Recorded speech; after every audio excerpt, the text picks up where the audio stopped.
ಈ ಕಾರ್ಯಕ್ರಮದ ಅಧ್ಯಕ್ಷತೆಯನ್ನು ವಹಿಸಿರ್ತಕ್ಕಂಥ ಸಿರಿಗೆರೆ ಮಠದ ತರಳಬಾಳು ಡಾಕ್ಟರ್ ಶಿವಮೂರ್ತಿ ಶಿವಾಚಾರ್ಯ ಮಹಾಸ್ವಾಮಿಗಳ ಪಾದಗಳಿಗೆ ನಮಸ್ಕಾರವನ್ನು ಮಾಡ್ತಾ, ಅದೇ ರೀತಿ ಯಾವತ್ತೂ ಸಹ ಅವರ ಆಶೀರ್ವಾದವನ್ನು ನನಗೆ ದಯಪಾಲಿಸಿರ್ತಕ್ಕಂಥ ಸುತ್ತೂರು ಮಠದ ಶ್ರೀ ಶಿವರಾತ್ರಿ ದೇಶಿಕೇಂದ್ರ ಮಹಾಸ್ವಾಮಿಗಳ ಪಾದಗಳಿಗೆ ನಮಸ್ಕಾರಗಳನ್ನು ಮಾಡ್ತಾ, ವೇದಿಕೆಯಲ್ಲಿ ಆಸೀನರಾಗಿರ್ತಕ್ಕಂಥ ಮಾಜಿ ಸಚಿವರು, ನನ್ನ ಸನ್ಮಿತ್ರರು, ಲೋಕಸಭಾ ಸದಸ್ಯರಂಥ ಕೋಟಾ ಶ್ರೀನಿವಾಸ ಪೂಜಾರಿರವರೇ, ಮಾಜಿ ಸಭಾಪತಿಗಳಂಥ ಶಂಕರಮೂರ್ತಿರವರೇ, ಭದ್ರಾವತಿ ಕ್ಷೇತ್ರದ ಶಾಸಕರಂಥ ಸಂಗಮೇಶ್ ಅವರೇ, ನನ್ನ ಹಿರಿಯರು ಹಿತೈಷಿಗಳು ಆದಂಥ ಎಚ್ ಆಂಜನೇಯರವರೇ, ಹೊಳಲ್ಕೆರೆ ಕ್ಷೇತ್ರದ ಶಾಸಕರಂಥ ಚಂದ್ರಪ್ಪನವರೇ, ಮತ್ತೊಬ್ಬ ಶಾಸಕರಂಥ ನೇಮಿ ನಾಯ್ಕರವರೇ, ಮತ್ತೊಬ್ಬ ಕ್ಷೇತ್ರದ ಶಾಸಕರು ಸಕಲೇಶ್ವರ ಕ್ಷೇತ್ರದ ಶಾಸಕರು ಮಿತ್ರರಂಥ ಸುರೇಶ್ ಅವರೇ, ಕಾರ್ಯಕ್ರಮದಲ್ಲಿ ಆಸೀನರಾಗಿರ್ತಕ್ಕಂಥ ರೈತ ಮುಖಂಡರು, ನನ್ನ ಹಿತೈಷಿಗಳು ಅಂತ ಬಸವರಾಜಪ್ಪನವರೇ, ವೇದಿಕೆ ಮೇಲೆ ಇರ್ತಕ್ಕಂಥ ಎಲ್ಲ ಸಿರಿಗೆರೆ ಮಠದ ಕಾರ್ಯಕರ್ತರೇ, ಪ್ರಮುಖರೇ, ಬಂಧುಗಳೇ, ತಮ್ಮೆಲ್ಲರಿಗೂ ನಮಸ್ಕಾರವನ್ನು ಮಾಡ್ತಾ, ಬಹುತೇಕ ನನಗೆ ಇವತ್ತು ಕೊಟ್ಟಿರ್ತಕ್ಕಂಥ ವಿಷಯ ಕ್ಷಮೆ ಇರಲಿ, ಸಿ ಟಿ ರವಿಯವರ ಹೆಸರನ್ನ ಕೈಬಿಟ್ಬಿಟ್ಟೆ. ನನ್ನ ಹಿತೈಷಿಗಳು ಶಾಸಕರಂಥ ಸಿ ಟಿ ರವಿರವರು, ಮಿಮಿಕ್ರಿ ಗೋಪಿರವರು ಅನೇಕ ವೇದಿಕೆಯಲ್ಲಿದ್ದಾರೆ. ನನಗೆ ಕೊಟ್ಟಿರ್ತಕ್ಕಂಥ ವಿಷಯ ರಾಜಕೀಯ ಮತ್ತು ಸಮಾಜ. ಈ ವಿಷಯದ ಒಳಗಡೆ ವಿಷಯ ಮಂಡನೆ ಮಾಡುವಂಥ ಪ್ರಯತ್ನವನ್ನು ಮಾಡ್ತೇನೆ. ನನಗೆ 2017-18ರಲ್ಲಿ ಡಾಕ್ಟರ್ ಶಿವಮೂರ್ತಿ ಶಿವಾಚಾರ್ಯ ಮಹಾಸ್ವಾಮಿಗಳು ಮೊದಲನೇ ಸಲ ಜಗಳೂರು ತರಳಬಾಳು ಕಾರ್ಯಕ್ರಮದಲ್ಲಿ ಭಾಗಿಯಾಗಿ ಮಾತಾಡೋದಕ್ಕೆ ಅವಕಾಶವನ್ನು ಕೊಟ್ಟರು. ಇದು 2ನೇ ಸಲ ಅವರ ಆಶೀರ್ವಾದ ನನಗೆ ಸಿಕ್ಕಿದೆ. ಹಾಗಾಗಿ ಗುರುಗಳಿಗೆ ಮತ್ತು ಮಠಕ್ಕೆ ನಾನು ಆಭಾರಿಯಾಗಿದ್ದೇನೆ. ಇವತ್ತು ನಾವೇನು ಶಿಲಾಯುಗದ ಸಮಾಜದಿಂದ ನಾಗರಿಕ ಸಮಾಜಕ್ಕೆ ಇವತ್ತು ಬಂದು ನಿಂತಿದ್ದೇವೆ. ಈಗ ಪ್ರಾಸಂಗಿಕವಾಗಿ ಆಶೀರ್ವಚನವನ್ನು ನೀಡಬೇಕಾದ್ರೆ ಶಿವರಾತ್ರಿ ಸ್ವಾಮೀಜಿಗಳು, ಸುತ್ತೂರು ಮಠದ ಸ್ವಾಮೀಜಿಗಳು ಒಂದು ಮಾತನ್ನು ಪ್ರಸ್ತಾಪ ಮಾಡೋರು. ರಾಜಕೀಯ ಮತ್ತು ಸಮಾಜ ಒಂದಕ್ಕೊಂದು ಹೊರತಾಗಿಲ್ಲ, ಎರಡು ಜೊತೆಯಲ್ಲೇ ಹೋಗುವಂಥ ಸಂದರ್ಭ ಮತ್ತು ಅನಿವಾರ್ಯತೆ ಎರಡೂ ಸಹ ಇದೆ ಅನ್ನೋ ಮಾತನ್ನು ಸುತ್ತೂರು ಮಠದ ಶ್ರೀಗಳು ಉಲ್ಲೇಖ ಮಾಡಿದ್ರು. ನಮಗೆ 2 ಹಂತದಲ್ಲಿ ನಾವು ಸಮಾಜವನ್ನು ನೋಡಬೇಕಾಗತ್ತೆ. ಇವತ್ತು ನಾವು ಸಮಾಜ ಅಂತಿದ್ದಂಗೆ ಶಿಲಾಯುಗದಿಂದ ನಾಗರಿಕ ಯುಗಕ್ಕೆ ಬಂದಿದ್ದೇವೆ. ಅದರ ಜೊತೆಗೆ 12ನೇ ಶತಮಾನದಲ್ಲಿ ಏನು ಬಸವಾದಿ ಶರಣರು ಮಾಡಿದಂಥ ಸಾಮಾಜಿಕ ಬದಲಾವಣೆಯನ್ನು ನಾವು ಕಂಡಿದ್ದೇವೆ. ಅದಾದಮೇಲೆ ಅನೇಕ ಸಾಂಸ್ಕೃತಿಕ ಬದಲಾವಣೆಗಳು ನಮ್ಮ ದೇಶದಲ್ಲಿ ಆಗಿದ್ದಾವೆ. ಇಷ್ಟೆಲ್ಲ ಆದ ನಂತರ ಬ್ರಿಟಿಷರ ಆಳ್ವಿಕೆ ನಂತರ ಸ್ವಾತಂತ್ರ್ಯ ಹೋರಾಟ ನಡೆದು ನಮಗೆ ಸ್ವಾತಂತ್ರ್ಯ ನಂತರ ಪ್ರಜಾಪ್ರಭುತ್ವದ ರಾಷ್ಟ್ರದಲ್ಲಿ ನಾವಿದ್ದೇವೆ. ಪ್ರಜಾಪ್ರಭುತ್ವದ ವ್ಯವಸ್ಥೆ ಅಂತಿದ್ದಂಗೆ ನಮಗೆ ಬರುವಂಥದ್ದು ಏನು ಮೂಲ ಪ್ರಜಾಪ್ರಭುತ್ವಕ್ಕೆ? ಪ್ರಜಾಪ್ರಭುತ್ವದ ಮೂಲ ರಾಜಕೀಯ. ಅದೇ ರೀತಿ ಪ್ರಜಾಪ್ರಭುತ್ವದ ಆಶಯ ಸಮಾಜ. ನೀವು ಸಮಾಜದ ನವ ಸಮಾಜದ ನಿರ್ಮಾಣದ ಆಶಯದ ಕಾರಣಕ್ಕೋಸ್ಕರ ಸ್ವಾತಂತ್ರ್ಯ ಹೋರಾಟ ನಡೆದಂಥ ಸಂದರ್ಭದಲ್ಲಿ ಇವತ್ತು ನಮಗೆ ಸ್ವಾತಂತ್ರ್ಯ ಸಿಕ್ಕಿದೆ. ಮಹಾತ್ಮ ಗಾಂಧೀಜಿರವರ ನಾಯಕತ್ವದಲ್ಲಿ ಅವತ್ತು ಕಾಂಗ್ರೆಸ್ ಪಕ್ಷ ಏನು ಒಂದು ನಿರಂತರವಾದಂಥ, ವಿಶೇಷವಾಗಿ ಇಡೀ ಪ್ರಪಂಚದಲ್ಲಿ ಅಹಿಂಸಾತ್ಮಕ ಹೋರಾಟದ ಮೂಲಕ ಸ್ವಾತಂತ್ರ್ಯವನ್ನು ಗಳಿಸಿದಂತಹ ದೇಶ ಭಾರತ. ಇವತ್ತು ಸ್ವಾತಂತ್ರ್ಯ ಪೂರ್ವದಲ್ಲಿ ನಮ್ಮ ಭಾರತದ ಪರಿಸ್ಥಿತಿ ಏನಿತ್ತು? ಬ್ರಿಟಿಷ್ ಆಳ್ವಿಕೆ ಒಂದು ಕಡೆ ಆದರೆ ಸುಮಾರು 560 ಸಂಸ್ಥಾನಗಳು ಈ ದೇಶದಲ್ಲಿ ರಾಜಪ್ರಭುತ್ವದ ಆಳ್ವಿಕೆಯನ್ನು ಮಾಡ್ತಾ ಇದ್ವು. ಹಾಗಾದರೆ ಆವತ್ತು ಸಮಾಜ ಇರಲಿಲ್ವಾ? ಖಂಡಿತ ಇತ್ತು. ಸಾವಿರಾರು ವರ್ಷಗಳ ಇತಿಹಾಸ ಇರ್ತಕ್ಕಂಥ ಸಮಾಜ ಶಿಲಾಯುಗದಿಂದ ಇಂದಿನ ಕಲಿಯುಗ, ಇಂದಿನ ನವ ಸಮಾಜದವರೆಗೆ ಅನೇಕ ಬದಲಾವಣೆಗಳನ್ನ ಕಂಡುಕೊಂಡು ಬಂದಿದೆ. ಇವುಗಳ ಮಧ್ಯೆ ಸ್ವತಂತ್ರ ನಂತರ ಇವತ್ತೇನು ನಾವು ತರಳಬಾಳೋದು 76ನೇ ಕಾರ್ಯಕ್ರಮ, ನನಗೆ ಗೊತ್ತಿರೋ ಮಾಹಿತಿ ಪ್ರಕಾರ 77ನೇ ನಾವು ರಿಪಬ್ಲಿಕ್ ಡೇಯನ್ನು ಆಚರಣೆ ಮಾಡ್ತಾ ಇದ್ದೀವಿ. ಅಂದರೆ ನಾವು ನಮ್ಮದೇ ಆದ ಸಂವಿಧಾನವನ್ನು ಅಳವಡಿಕೆ ಮಾಡಿಕೊಂಡು, ನಮ್ಮದೇ ಆದಂತಹ ಆಳ್ವಿಕೆಯನ್ನು ಮಾಡಿಕೊಂಡು, ರಾಜಪ್ರಭುತ್ವಕ್ಕೆ ತಿಲಾಂಜಲಿಯನ್ನು ಕೊಟ್ಟು, ಪ್ರಜಾಪ್ರಭುತ್ವದ ಮೂಲಕ ಇವತ್ತು ನಾವು ಆಳ್ವಿಕೆಯನ್ನು ಮಾಡ್ತಾ ಇದ್ದೇವೆ. ಇಂತಹ ಆಳ್ವಿಕೆಯಲ್ಲಿ ಸಿರಿಗೆರೆ ಮಠ ಪ್ರತಿಪಾದನೆ ಮಾಡ್ಕೊಂಡು ಬಂದಿರತಕ್ಕಂಥದ್ದೇನು? ಬಸವಾದಿ ಶರಣ ಪ್ರತಿಪಾದನೆ ಮಾಡ್ಕೊಂಡು ಬಂದಿರ್ತಕ್ಕಂಥದ್ದೇನು, ಪ್ರಜಾಪ್ರಭುತ್ವದ ಆಶಯ ಏನಿದೆ, ಸಂವಿಧಾನದ ಆಶಯ ಏನಿದೆ. ಇವತ್ತು ವೈಪರೀತ್ಯಗಳು, ವೈಫಲ್ಯಗಳು, ಬದಲಾವಣೆಗಳು ಇವೆಲ್ಲ ಚರ್ಚೆಗಳ ಮಧ್ಯೆ ಸಾಮಾಜಿಕವಾಗಿ ಸಂವಿಧಾನದ ಮೂಲಕ, ಪ್ರಜಾಪ್ರಭುತ್ವದ ಮೂಲಕ ಆದಂಥ ಬದಲಾವಣೆಯನ್ನು ಸಹ ನಾವು ಗಮನಿಸಬೇಕಾಗುತ್ತೆ. ವಿಶೇಷವಾಗಿ ಇವತ್ತು ಬಸವಣ್ಣ ಮತ್ತು ಬಸವಾದಿ ಶರಣ ಬೋಧನೆ ಮಾಡಿದಂಥದ್ದು ಜಾತಿ ರಹಿತವಾದಂಥ ವ್ಯವಸ್ಥೆ. ಬಹಳ ಪ್ರಮುಖವಾಗಿ ನಾವು ಶರಣಾದಿ ಬಸವನ್ನ ನೆನೆಸ್ಕೊಂಡ ತಕ್ಷಣ ನಮ್ಮ ಮುಂದೆ ಬರ್ತಕ್ಕಂಥದ್ದು ಕಾಯಕ ಮತ್ತು ದಾಸೋಹ ಎಂಬ ಎರಡು ವಾಕ್ಯ. ಏನು ಕಾಯಕ ಅಂದರೆ, ಮನುಷ್ಯ ದುಡಿಮೆಯನ್ನು ಮಾಡಬೇಕು, ಶ್ರಮವನ್ನು ಹಾಕಬೇಕು, ಬೆವರನ್ನು ಹರಿಸ್ಬೇಕು, ಯಾರೂ ಸಹ ಸೋಂಬೇರಿಯಾಗಿ ಇರಬಾರ್ದು. ಇದು ಕಾಯಕದ ಮೂಲ ಉದ್ದೇಶ. ದಾಸೋಹ ಅಂದರೇನು, ದುಡಿದಂಥ ಹಣದಲ್ಲಿ, ಅಂದರೆ ನೀವು ಸಂಪಾದನೆ ಮಾಡಿದಂಥ ಒಂದು ಹಣದಲ್ಲಿ ಒಂದು ಭಾಗವನ್ನು ಸಮಾಜಕ್ಕೆ ಕೊಡು. ಪೂರ್ಣವನ್ನ ಸಮಾಜಕ್ಕೆ ಕೊಟ್ಟರೆ ಅದು ಬೇರೆ, ಅದು ಮಠದ ಸನ್ಯಾಸಿಗಳ ಪರಂಪರೆ.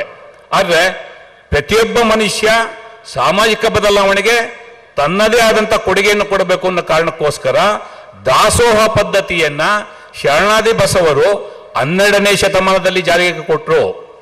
ನಾವೆಲ್ಲ ಇವತ್ತು ಅನುಭವ ಮಂಟಪದ ಉಲ್ಲೇಖವನ್ನು ಮಾಡ್ತೀವಿ. ಏನು ಅನುಭವ ಮಂಟಪ? ಇವತ್ತೇನು ನಾವು ಪ್ರಜಾಪ್ರಭುತ್ವದ ಅಡಿನಲ್ಲಿ ಸಂವಿಧಾನವನ್ನ ರಚನೆ ಮಾಡಿಕೊಂಡು ಜಾತ್ಯತೀತವಾದವನ್ನು ಪ್ರತಿಪಾದನೆ ಮಾಡಿಕೊಂಡು ಎಲ್ಲ ಸಮಾಜವನ್ನು ಒಟ್ಟಿಗೆ ತಗೊಂಡು ಹೋಗ್ಬೇಕು ಅನ್ನೋ ಪ್ರತಿಪಾದನೆಯನ್ನು ಏನು ಮಾಡ್ತಾ ಇದ್ದೀವಿ, ಇದನ್ನ 12ನೇ ಶತಮಾನದಲ್ಲಿ ಅನುಭವದ ಮಂಟಪದ ಮೂಲಕ ನಮಗೆ ಮಾದರಿಯಾಗಿ ಕೊಟ್ಟಂತವರು ಅಂದಿನ ಶರಣಾದಿ ಬಸವರು. ಇವತ್ತಿನ ಪರಿಸ್ಥಿತಿಗೆ ಹೋಲಿಕೆ ಮಾಡಿದಾಗ ಇವತ್ತು ಬೇರೆ ಬೇರೆ ಕಾರಣಕ್ಕೆ ಅನೇಕ ಚರ್ಚೆಗಳಾಗುತ್ತೆ. ಅಂದ್ರೆ ರಾಜಕೀಯದಲ್ಲಿ ಇರಬೇಕೋ ಬೇಡವೋ, ಅದರ ಮೂಲ ನೀವು ಕೆದಕಿದಾಗ ಪ್ರಜಾಪ್ರಭುತ್ವ ಬೇಕೋ ಬೇಡವೋ ಅನ್ನೋ ಪ್ರಶ್ನೆ ಬರುತ್ತೆ. ಇವತ್ತು ನಾವು ಇಷ್ಟೆಲ್ಲ ಸಾಮಾಜಿಕ ಬದಲಾವಣೆ, ಅನೇಕ ಚರ್ಚೆಗಳಾಗುತ್ತೆ. ಇವತ್ತು ಹಿಂದೆ ಕಾಂಗ್ರೆಸ್ ಏನು ಕೊಟ್ಟರು, ಈ ದೇಶದ ಮೊದಲನೇ ಪ್ರಧಾನಿ ನೆಹರೂರವ್ರು ಏನು ಕೊಟ್ಟರು, ಅಥವಾ ಆವತ್ತು ಸಮಾಜ ಏನಿತ್ತು, ಇವತ್ತು ಸಮಾಜ ಏನಾಗಿದೆ, ಏನೇನು ಬದಲಾವಣೆ ಆಗಿದೆ ಅನ್ನೋ ಪ್ರಶ್ನೆಗಳು ಚರ್ಚೆ ಆಗುತ್ತೆ. ಇವತ್ತು ನಿಮಗೆ ಒಂದು ಬಹಳ ವಿಶೇಷವಾದಂಥ ಮಾತನ್ನು ನಾನು ಹೇಳೋದಕ್ಕೆ ಇಷ್ಟಪಡ್ತೀನಿ. 1947ರಲ್ಲಿ ನಮಗೆ ಏನು ಸ್ವತಂತ್ರ ಬಂತು, ಆವತ್ತು ರಾಜಪ್ರಭುತ್ವದಲ್ಲಿ 560 ಸಂಸ್ಥಾನಗಳಲ್ಲಿ ಇಡೀ ಭಾರತ ದೇಶ ರಾಜಾಡಳಿತವನ್ನು ಕಂಡಂಥ ಸಂದರ್ಭದಲ್ಲಿ ಏನು ಪರಿಸ್ಥಿತಿ ಇತ್ತು, ಇಡೀ ಸಮಾಜದಲ್ಲಿ ಏನು ಅವತ್ತು ಜಾತಿ ವ್ಯವಸ್ಥೆ ಇತ್ತು, ಆವತ್ತೇನು ರಾಜಪ್ರಭುತ್ವದ ಅಡಿನಲ್ಲಿ ನಮಗೆ ಸ್ವತಂತ್ರ ಇರಲಿಲ್ಲ ಅಥವಾ ರಾಜಪ್ರಭುತ್ವಕ್ಕೆ ಅನುಗುಣವಾಗಿ ನಾವು ನಡ್ಕೋಬೇಕಾಗಿತ್ತು. ಆದರೆ ಇವತ್ತು ಅದಕ್ಕೆ ಸಂಪೂರ್ಣವಾದಂಥ ಬದಲಾವಣೆ ಕೊಟ್ಟಿರ್ತಕ್ಕಂಥದ್ದು ಪ್ರಜಾಪ್ರಭುತ್ವ ಸಂವಿಧಾನ. ಇವತ್ತು ಪ್ರತಿಯೊಬ್ಬರಿಗೂ 1947ಕ್ಕಿಂತ ಮುಂಚೆ ಏನು ಪರಿಸ್ಥಿತಿ ಇತ್ತು, ಎಲ್ರಿಗೂ ಓಟಿನ ಹಕ್ಕಿರಲಿಲ್ಲ. ಉದಾಹರಣೆಗೆ ಮೈಸೂರು ರಾಜ್ಯದಲ್ಲಿ ಯಾರು ಕಂದಾಯವನ್ನು ಪಾವತಿ ಮಾಡ್ತಾ ಇದ್ದಾರೆ ಅವರಿಗೆ ಓಟಿನ ಹಕ್ಕನ್ನು ಕೊಟ್ಟಿದ್ರು. ಆವತ್ತಿನ ಪರಿಸ್ಥಿತಿಗೆ ಅನಿವಾರ್ಯ ಇತ್ತು. ಆದರೆ ಸ್ವತಂತ್ರ ನಂತರ, ಸ್ವತಂತ್ರದ ಮೂಲಕ ನಮಗೆ ಸಿಕ್ಕಂಥ ಅನುಭವ ಜಾತಿ, ಧರ್ಮ ಅಥವಾ ವರ್ಗ ಯಾವುದರ ಭೇದ ಇಲ್ಲದೆ ಪ್ರತಿಯೊಬ್ಬರಿಗೂ ಓಟಿನ ಹಕ್ಕನ್ನು ಕೊಟ್ಟಂಥದ್ದು ಸಂವಿಧಾನ, ಪ್ರಜಾಪ್ರಭುತ್ವದ ವ್ಯವಸ್ಥೆ. ಇವತ್ತು ನಾನು ಹೇಳ್ತೀನಿ ನನ್ನ ಮಗನಿಗೆ, ನೀನು ರಾಜಕಾರಣಕ್ಕೆ ಬರಬೇಡ ಅಂತೀನಿ. ಯಾಕೆಂದ್ರೆ ಇಡೀ ಸಮಾಜ ರಾಜಕಾರಣಿಗಳನ್ನ ಅನುಮಾನದಿಂದ ನೋಡುವಂಥ ಪರಿಸ್ಥಿತಿ ಅಥವಾ ನಂಬಿಕೆಯನ್ನು ಕಳ್ಕೊಂಡಿರೋಂಥ ಪರಿಸ್ಥಿತಿ ನಿರ್ಮಾಣ ಆಗಿದೆ. ಅದಕ್ಕೆ ಲೋಪ ಯಾರೇ ಇರ್ಬೋದು, ನನ್ನನ್ನು ಒಳಗೊಂಡಂತೆ ಹೇಳ್ತೀನಿ, ಲೋಪಗಳು ಬಹಳ ಇರ್ಬೋದು. ಆದರೆ ಇಡೀ ಸಮಾಜದ ಬದಲಾವಣೆಗೆ ಪ್ರಜಾಪ್ರಭುತ್ವದ ಕೊಡುಗೆ ಬಹಳ ದೊಡ್ಡದಿದೆ. ಏನು ಸ್ವತಂತ್ರ ನಂತರ ಇವತ್ತು ಮಠಗಳು ಮಾಡಿರ್ತಕ್ಕಂಥ ಉದ್ದೇಶ ಏನಿದೆ, ಮಠಗಳು ಕೊಟ್ಟಂತ ಕೊಡುಗೆ ಏನಿದೆ, ಅದಕ್ಕೆ ಮತ್ತಷ್ಟು ಶಕ್ತಿಯನ್ನು ತುಂಬುವಂಥ ವ್ಯವಸ್ಥೆ ಮಾಡಿದಂಥದ್ದು ಪ್ರಜಾಪ್ರಭುತ್ವ ಮತ್ತು ಈ ದೇಶದ ಸಂವಿಧಾನ. ನಾನು ಆಗಲೇ ಒಂದು ಉಲ್ಲೇಖವನ್ನು ನಿಮಗೆ ಮಾಡಿದೆ. ಅಂದರೆ ಸ್ವತಂತ್ರ ಸಂದರ್ಭದಲ್ಲಿ 1947ರಲ್ಲಿ ಈ ದೇಶದಲ್ಲಿ ಇದ್ದಂಥ ಪರಿಸ್ಥಿತಿ ಏನು, ಇವತ್ತು ಇರ್ತಕ್ಕಂಥ ಪರಿಸ್ಥಿತಿ ಏನು ಅಂತೇಳಿ. ಕಾರಣ ಇಷ್ಟೇ, ಇವತ್ತು ಸಾಮಾಜಿಕ ಬದಲಾವಣೆ ಏನಾಗಿದೆ, ಅದರ ತಪ್ಪು ಒಪ್ಪುಗಳನ್ನ ನಾವು ವಿಮರ್ಶನೆ ಮಾಡ್ಕೊಂಡಲ್ಲೇ ಹೋದ್ರೆ ಅಥವಾ ಪ್ರಜಾಪ್ರಭುತ್ವವನ್ನು ಅರ್ಥ ಮಾಡ್ಕೊಂಡಲ್ಲೇ ಹೋದ್ರೆ ಸಮಾಜ ಅವನತಿ ಆದಿ ಕಡೆ ಹೋಗುತ್ತೆ. ಆ ಕಾರಣಕ್ಕೋಸ್ಕರ ಪ್ರಜಾಪ್ರಭುತ್ವದ ಬೇರುಗಳನ್ನ ಅರ್ಥ ಮಾಡ್ಕೋಬೇಕಾಗುತ್ತೆ, ಸಂವಿಧಾನದ ಆಶಯಗಳನ್ನ ನಾವು ಅರ್ಥ ಮಾಡ್ಕೋಬೇಕಾಗುತ್ತೆ. ಅದೇ ರೀತಿ ಸಮಾಜಮುಖಿ ಕಾರ್ಯಗಳು ಇವತ್ತು ಸ್ವಾಮೀಜಿಗಳು ಕೊಟ್ಟಿರ್ಬೋದು, ಮಠಗಳು ಕೊಟ್ಟಿರ್ಬೋದು, ಅದನ್ನೂ ಸಹ ನಾವು ಅರ್ಥ ಮಾಡ್ಕೋಬೇಕಾಗತ್ತೆ. ನಿಮಗೆ ಸ್ವಲ್ಪ ಉದಾಹರಣೆಗೆ 1947-48ರಲ್ಲಿ ಸನ್ಮಾನ್ಯ ನೆಹರೂರವರು ಈ ದೇಶದ ಮೊದಲನೇ ಪ್ರಧಾನಮಂತ್ರಿ ಆದಂಥ ಸಂದರ್ಭದಲ್ಲಿ ಬಹಳ ಜನ ಚರ್ಚೆ ಮಾಡ್ತಾರೆ ನೆಹರೂರು ಏನು ಕೊಟ್ಟರು ಅಂತೇಳಿ. ಒಟ್ಟಾರೆ ಭಾರತ ದೇಶದ ಬಜೆಟ್, ನಾವೇನಿವತ್ತು ಬಜೆಟ್ ಅಂತ ಕರಿತೀವಿ, ಆಯವ್ಯಯ ಅಂತ ಏನು ಕರಿತೀವಿ, ಅದರ ಒಟ್ಟಾರೆ ಬಜೆಟ್ ಈ ದೇಶದ್ದು 1999 ಕೋಟಿ, ಅಂದರೆ 200 ಕೋಟಿ ರೂಪಾಯಿಗಳ ಬಜೆಟ್ಟು. ಇವತ್ತು ಭದ್ರಾವತಿನಲ್ಲಿ ಯಾವುದಾದ್ರು ಒಂದು ಪಂಚಾಯತಿ ಅಥವಾ ನಿಮ್ಮ ಭದ್ರಾವತಿ ಟೌನ್ ಮುನ್ಸಿಪಲ್ಲು ಅದಕ್ಕಿಂತ ಜಾಸ್ತಿ ಬಜೆಟ್ ಇಟ್ಕೊಂಡಿದೆ. ಅದೇ ರೀತಿ ಇವತ್ತಿನ ದೇಶದ 24-25ನೇ ಸಾಲಿನಲ್ಲಿ ಎಷ್ಟು ಬಜೆಟ್ ಇದೆ? ಸುಮಾರು 45 ಲಕ್ಷ ಕೋಟಿ ಬಜೆಟ್ ಇದೆ. ಅಂದರೆ ಆವತ್ತಿನ ಕಾಲಘಟ್ಟದಲ್ಲಿ ಆವತ್ತಿನ ಸಾಮಾಜಿಕ ಬದಲಾವಣೆಗೆ ಆವತ್ತಿನ ಸರ್ಕಾರಗಳು ಕೊಟ್ಟಂತ ಕೊಡುಗೆ ಏನಿದೆ, ಇವತ್ತು ಅದರ 100 ಪಟ್ಟು ಇವತ್ತು ಸಾಮಾಜಿಕ ಬದಲಾವಣೆಗಳಿಗೆ ಕಾರಣ ಆಗುವಂಥ ಬಜೆಟ್ಗಳು ನಮಗೆ ಸಿಕ್ಕಿದೆ. ಅದಕ್ಕೆ ಅದೇ ಕಾರಣಕ್ಕೋಸ್ಕರ ನಾನು ಪ್ರಜಾಪ್ರಭುತ್ವವನ್ನು ಉಲ್ಲೇಖ ಮಾಡಿದಂಥದ್ದು. ಈ ಸಾಮಾಜಿಕ ಬದಲಾವಣೆಯಲ್ಲಿ ಪ್ರಜಾಪ್ರಭುತ್ವದ ಕೊಡುಗೆ ಬಹಳ ದೊಡ್ಡ ಮಟ್ಟದಲ್ಲಿದೆ. ಪ್ರಜಾಪ್ರಭುತ್ವಕ್ಕೆ ಅನಿವಾರ್ಯ ಅಥವಾ ಬೇರು ರಾಜಕೀಯ. ಯಾವತ್ತೂ ಸಹ ನೀವು ರಾಜಕೀಯವನ್ನ ಒಂದು ಪಾಸಿಟಿವ್ ಸಕಾರಾತ್ಮಕವಾಗಿ ಸ್ವೀಕಾರ ಮಾಡಿದಂಥ ಸಂದರ್ಭದಲ್ಲಿ, ರಾಜಕಾರಣವನ್ನ ಸಕಾರಾತ್ಮಕವಾಗಿ ನೋಡಿದಂಥ ಸಂದರ್ಭದಲ್ಲಿ ಪ್ರಜಾಪ್ರಭುತ್ವದ ಬೇರುಗಳು ಗಟ್ಟಿಯಾಗುತ್ತೆ. ಪ್ರಜಾಪ್ರಭುತ್ವದ ಬೇರುಗಳು ಗಟ್ಟಿಯಾದರೆ ಸಮಾಜ ಉನ್ನತ ಮಟ್ಟದಲ್ಲಿ ಬೆಳೆಯೋದಕ್ಕೆ ಅನುಕೂಲ ಆಗುತ್ತೆ. ನಮ್ಮಲ್ಲಿರ್ತಕ್ಕಂಥ ತಪ್ಪುಗಳನ್ನ ವಿಮರ್ಶೆ ಮಾಡಿಕೊಂಡು ಮುಂದೆ ಹೋಗೋದಕ್ಕೆ ಅವಕಾಶ ಆಗುತ್ತೆ. ನಾನು ಬರೀ ನಿಮಗೆ ಬಜೆಟ್ ಉಲ್ಲೇಖ ಮಾಡಿದೆ, ಅದೇ ರೀತಿ ಅನೇಕ ಸಾಮಾಜಿಕ ಬದಲಾವಣೆಗಳನ್ನ ನೀವು ನೋಡ್ಬೋದು. ಉದಾಹರಣೆಗೆ 1947ರಲ್ಲಿ ಆವತ್ತಿನ ಸಾಮಾಜಿಕ ಪರಿಸ್ಥಿತಿಗೆ ಕಾರಣಕ್ಕೋಸ್ಕರ ನಮ್ಮಲ್ಲಿದ್ದಂತಹ ಸಾಕ್ಷರತೆಯ ಪ್ರಮಾಣ 17%. ಇವತ್ತು ಸುಮಾರು 75% ಸಾಕ್ಷರತೆಯನ್ನ ನಾವು ಸಾಧನೆ ಮಾಡಿದ್ದೀವಿ. ಅದಕ್ಕೆ ಹಂತ ಹಂತವಾಗಿ ಸಾಮಾಜಿಕ ಬದಲಾವಣೆಗಳು ಕಾರಣ ಆಗಿದೆ, ಪ್ರಜಾಪ್ರಭುತ್ವದ ಕೊಡುಗೆ ಕಾರಣ ಆಗಿದೆ, ರಾಜಕೀಯ ಕೊಡುಗೆ ಕಾರಣ ಆಗಿದೆ. ನಿರಂತರವಾಗಿ ಎಲ್ಲ ಹಂತಗಳಲ್ಲಿ ನೀವು ಸಾಮಾಜಿಕ ಹಂತ ಇರ್ಬೋದು, ಶೈಕ್ಷಣಿಕ ಇರ್ಬೋದು, ಆರ್ಥಿಕ ಬೆಳವಣಿಗೆ ಇರ್ಬೋದು, ಈ ಥರದ ಎಲ್ಲ ಬೆಳವಣಿಗೆಗಳನ್ನ 1947ರಿಂದ ಇಲ್ಲಿವರೆಗೆ ನೀವು ನಿರಂತರವಾಗಿ ನೋಡ್ಕೊಂಡು ಬಂದಿದ್ದೀರಾ. ಆವತ್ತಿನ ರಸ್ತೆಗಳು ಇರ್ಬೋದು, 1947ರಲ್ಲಿ ಇದ್ದಂಥ ರಸ್ತೆಗಳು ಬೇರೆ, ಇವತ್ತಿರ್ತಕ್ಕಂಥ ರಸ್ತೆಗಳು ಬೇರೆ. ಆವತ್ತಿರ್ತಕ್ಕಂಥ ಸಾಮಾಜಿಕ ಪರಿಸ್ಥಿತಿ ಬೇರೆ, ಇವತ್ತಿರ್ತಕ್ಕಂಥ ಸಾಮಾಜಿಕ ಪರಿಸ್ಥಿತಿ ಬೇರೆ. ನಾವು ಮತ್ತೆ ಉಲ್ಲೇಖ ಮಾಡೋದಕ್ಕೆ ಇಷ್ಟಪಡ್ತೀನಿ, ಇಡೀ ಸಮಾಜದ ಬದಲಾವಣೆಗೆ 12ನೇ ಶತಮಾನದಲ್ಲಿ ಕೈಂಕರ್ಯವನ್ನು ಮಾಡಿ ಹಠಕ್ಕೆ ಬಿದ್ದು ಬದಲಾವಣೆಗೆ ಮುಂದಾದಂಥವರು ಬಸವಾದಿ ಶರಣರು. ಇವತ್ತು ಸಹ ಬಸವಾದಿ ಶರಣರ ಆಲೋಚನೆಗಳು, ಅವರ ಆಶಯಗಳು ಸಾಕಾರ ಆಗಿನ ಪ್ರಶ್ನೆ ನಮ್ಮ ಮುಂದೆ ಇವತ್ತು ಸಹ ಇದೆ. ಅದರ ಜೊತೆಗೆ ಇವತ್ತು ಸಿರಿಗೆರೆ ಮಠದ ವಿಚಾರಕ್ಕೆ ಬಂದರೆ ಬಹುತೇಕ ಆವತ್ತಿನ ಬಸವಾದಿ ಶರಣರ ಆಶಯಗಳನ್ನ ಸಂಕಲ್ಪ ಮಾಡಿಕೊಂಡು ಸಮಾಜಮುಖಿಯಾಗಿ ಸಿರಿಗೆರೆ ಮಠ ಅಂದಿನಿಂದ ಇಂದಿನವರೆಗೆ ಕೆಲಸವನ್ನು ಮಾಡ್ಕೊಂಡು ಬಂದಿದೆ. ಅದರ ಮುಂದುವರೆದ ಭಾಗವಾಗಿ ಇವತ್ತು ಇಷ್ಟು ದೊಡ್ಡ ಮಟ್ಟದ ಕಾರ್ಯಕ್ರಮ ಆಗ್ತಾ ಇದೆ. ಆದರೆ ಪರಮ ಪೂಜ್ಯ ಗುರುಗಳು ನಮ್ಮ ಸಂವಿಧಾನದ ಆಶಯಗಳಿಗೆ ಅನುಗುಣವಾಗಿ, ಪ್ರಜಾಪ್ರಭುತ್ವದ ಆಶಯಗಳಿಗೆ ಅನುಗುಣವಾಗಿ ಇಲ್ಲಿ ಬರ್ತಿದ್ದಂಗೆ ರಾಷ್ಟ್ರಗೀತೆ ಆಡಿಸಿದ್ರು, ಇಲ್ಲಿ ಬರ್ತಿದ್ದಂಗೆ ಸಂವಿಧಾನದ ಪೀಠಿಕೆಯನ್ನು ಓದಿಸಿದ್ರು. ಇದು ನಾವು ಸಮಾಜದಲ್ಲಿ ಕಾಣಬೇಕಾಗಿರ್ತಕ್ಕಂಥ ಬದಲಾವಣೆಗಳು, ನಮ್ಮಲ್ಲಿ ನಾವು ಮಾಡ್ಕೋಬೇಕಾಗಿರ್ತಕ್ಕಂಥ ಬದಲಾವಣೆಗಳು. ಆಗಲೇ ಆಂಜನೇಯವರು ಮಾತಾಡ್ತಾ ಕೆಲವು ಲೋಪಗಳನ್ನ ಹೇಳಿದ್ರು. ಚುನಾವಣೆಯಲ್ಲಿ ಲೋಪ ಇದೆ ಅಂದಾಕ್ಷಣ ನಾವು ಹಿಂದೆ ಹೋಗುವಂಥ ಅವಶ್ಯಕತೆ ಇಲ್ಲ. ನಾನು ಬಹಳ ಪ್ರಮುಖವಾಗಿ ಬಿಸಿಲು ಬೆಳೆದಿಂಗಳು ನಿಮಗೆಲ್ಲ ಗೊತ್ತಿರಬೇಕು. ಅಂದರೆ ಪರಮ ಪೂಜ್ಯ ಸ್ವಾಮೀಜಿಗಳು ಸಾಮಾಜಿಕ ಕಾರ್ಯದ ಜೊತೆಗೆ ಸಾಹಿತ್ಯಿಕವಾಗೂ ಸಹ ತೆರೆದುಕೊಂಡು ಕೆಲಸವನ್ನು ಮಾಡ್ತಾ ಇದ್ದಾರೆ. ಅವರು ಹವ್ಯಾಸಿ ರೀತಿನಲ್ಲಿ 2008 ಫೆಬ್ರವರಿ 27ನೇ ತಾರೀಕು ವಿಜಯ ಕರ್ನಾಟಕ ಪತ್ರಿಕೆಯಲ್ಲಿ ಮೊದಲನೇ ಅಂಕಣವನ್ನು ಅವರು ಪ್ರಾರಂಭ ಮಾಡಿದ್ರು.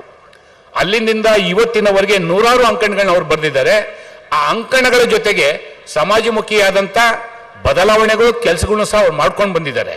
ಇವತ್ತು ಇತ್ತೀಚೆಗೆ ಒಂದು ಲೇಖನ, ಅಂದರೆ 2023ರಲ್ಲಿ ವಿಜಯ ಕರ್ನಾಟಕ 26/1/2003ರಲ್ಲಿ ಒಂದು ಲೇಖನವನ್ನು ಬರೀತಾರೆ ಅವರು.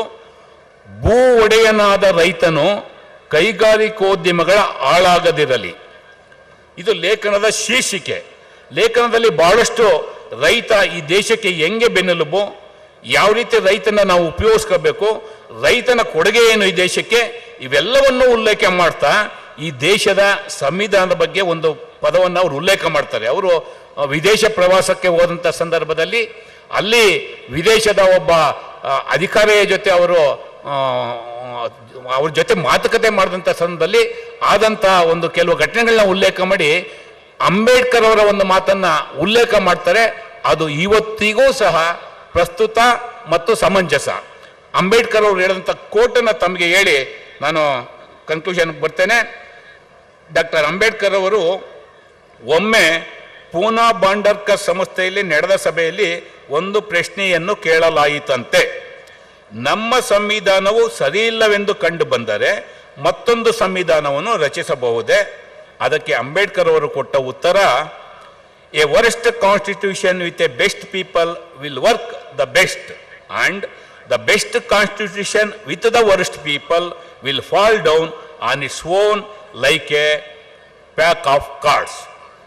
ಒಂದು ಸಂವಿಧಾನ ಎಷ್ಟೇ ಕೆಟ್ಟದಾಗಿದ್ದರೂ ಒಳ್ಳೆಯ ಜನರಿದ್ದರೆ ತುಂಬ ಚೆನ್ನಾಗಿ ಕಾರ್ಯನಿರ್ವಹಿಸುತ್ತದೆ. ಅದೇ ಒಂದು ಸಂವಿಧಾನ ಎಷ್ಟೇ ಉತ್ತಮವಾಗಿದ್ದರೂ ಜನರು ತುಂಬ ಕೆಟ್ಟವರಾಗಿದ್ದರೆ ಅದು ಜೋಪಾನವಾಗಿ ಜೋಡಿಸಿಟ್ಟ ಕಾರ್ಡುಗಳಂತೆ ತನಗೆ ತಾನೇ ಕುಸಿದು ಬೀಳುತ್ತದೆ. ಪರಮಪೂಜ್ಯ ಸ್ವಾಮೀಜಿಗಳು ತಮ್ಮ ಲೇಖನದಲ್ಲಿ ಉಲ್ಲೇಖ ಮಾಡಿರ್ತಕ್ಕಂತಹ ಪದಗಳು. ಏನಕ್ಕೆ ಈ ಮಾತನ್ನು ಹೇಳ್ತೀನಿ ಅಂದರೆ, ನಾವ್ಯಾರು ಸಮಾಜದಲ್ಲಿ ಬದುಕ್ತಾ ಇದ್ದೇವೆ, ಈ ಸಮಾಜದ ಬದಲಾವಣೆ ಬಯಸ್ತಾ ಇದ್ದೇವೆ.